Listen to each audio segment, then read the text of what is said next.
इस आरएम की सीरीज़ में आपका फिर स्वागत करता हूं। मैं पवन शुक्ला। इस आरएम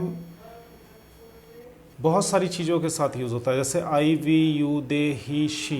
इनके साथ तो यूज़ करना आपने सीख लिया। उसके साथ कुछ और सब्जेक्ट हैं। आज हम सीखेंगे दिस और दैट और दीज और दोस्त के साथ इस आरएम कैसे यूज़ होता है। उससे पहले हम ये जान लें, बाकी सारी चीज़ें तो सेम रहेंगी। आप सेंटेंस कैसे बनाते हैं, उसका वर्ड ऑर्डर क्या होता है, सेंटेंस 4 तरीके के होते हैं, ये सारी बातें तो पूरी इंग्लिश में हर जगह लागू होती हैं। अब आइए, I, we, you, they, he, she के साथ तो ही, शी तक आपने सीख लिया है। अब 4 वर्ड और हैं सब्जेक्ट के, दिस और दैट को सीख लेते हैं, दिस और दोस्त को। तो पहले दिस और दैट को जानते हैं।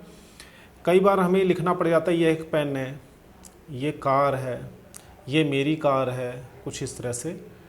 तो यह एक पेन का होगा, दिस इज़ ए पेन। यह का मतलब दिस, दैट का मतलब वो। समझने की कोशिश करते हैं। दिस का मतलब होता है यह है, ये पास की चीज़ों के लिए इशारा करके बताने के लिए होता है। जैसे ये मेरी कार है, ये मेरा पेन है, ये मेरी कॉपी है, पास की चीज़ के लिए। और दैट इशारा करके दूर के लिए बताते हैं कि वो बगीचा मेरा है, वो वाला मकान मेरा है।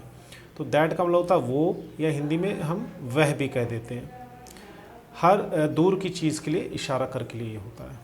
अच्छा, आइए, ध्यान देने वाली बात क्या है कि सिंगुलर और प्लूरल हर भाषा में होता है। तो यहाँ पर भी ध्यान देना है कि इन 4 शब्दों में 2 शब्द सिंगुलर के साथ लगते हैं और 2 प्लूरल के साथ। जैसे ये दोनों सिंगुलर के साथ और ये दोनों प्लूरल के साथ। कैसे, आइए देखते हैं। दिस और दैट एक वचन होते हैं और ये एक वचन के साथ ही यूज़ किया जाता है। जैसे कि इसका एग्जाम्पल ऊपर दिया हुआ है, एक के बारे में बात हो रही तो दिस, एक के बारे में बात हो रही है तो दैट। और दिस और दैट कहाँ लगता है, उसका नियम मैंने आपको इसमें बताया है कि कैसे लगता है। आइए अब बाकी 2 वर्ड सीखते हैं, दीज और दोज। दीज का मतलब होता है ये पास की चीज़ के लिए इशारा करके बताने के लिए होता है। जैसे आपके सामने मान लो कॉपीज़ पड़ी हुई हैं, कुछ पेंसिल्स पड़ी हुई हैं, तो आपने कहा ये मेरी कॉपियाँ हैं, ये मेरे पेन्स हैं। तो पास के लिए बहुवचन, और बहुवचन हो। ऊपर ये एक वचन के लिए था, ये बहुवचन के लिए है। दोस्त का मतलब क्या होता है, दूर के लिए। जैसे इसमें पास दूर था, ये एक वचन का था, ऐसे इसमें पास दूर है, ये एक वचन और बहुवचन के लिए। अब देखिए इसके एग्जांपल्स, ये मेरे पेन हैं, दीज आर माई पेन्स। वो मेरी कार्स हैं, वो दोज आर माई कार्स।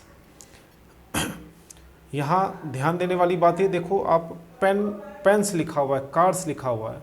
अगर मैं इसे पेन लिख देता तो एक वचन होता, लेकिन ये पेन्स लिखा हुआ मतलब बहुवचन। इंग्लिश में क्या होता है, जब आप किसी भी चीज़ के साथ एस लगा देते हैं तो बहुवचन हो जाता है। तो यहाँ पेन नहीं है, पेन्स की बात हो रही है, ये बहुवचन हो जाता है। इसलिए जब ये बहुवचन हो गया जिसके बारे में आप बात कर रहे हैं, तो उसके साथ फिर बहुवचन वाला सब्जेक्ट भी लगता है। क्योंकि एक वचन की बात आप कर रहे हैं तो एक वचन का सब्जेक्ट भी है, यानी सिंगुलर सब्जेक्ट भी है। और अगर आप प्लूरल की बात कर रहे हैं तो प्लूरल सब्जेक्ट भी होता है। तो इस वीडियो को ध्यान से देखिए, समझिए। इससे रिलेटेड मैं आप लोगों को एक्सरसाइजेस दूंगा, उसे आप करिए और उसको करके मेरे पास भेजिए मेरे व्हाट्सएप पे।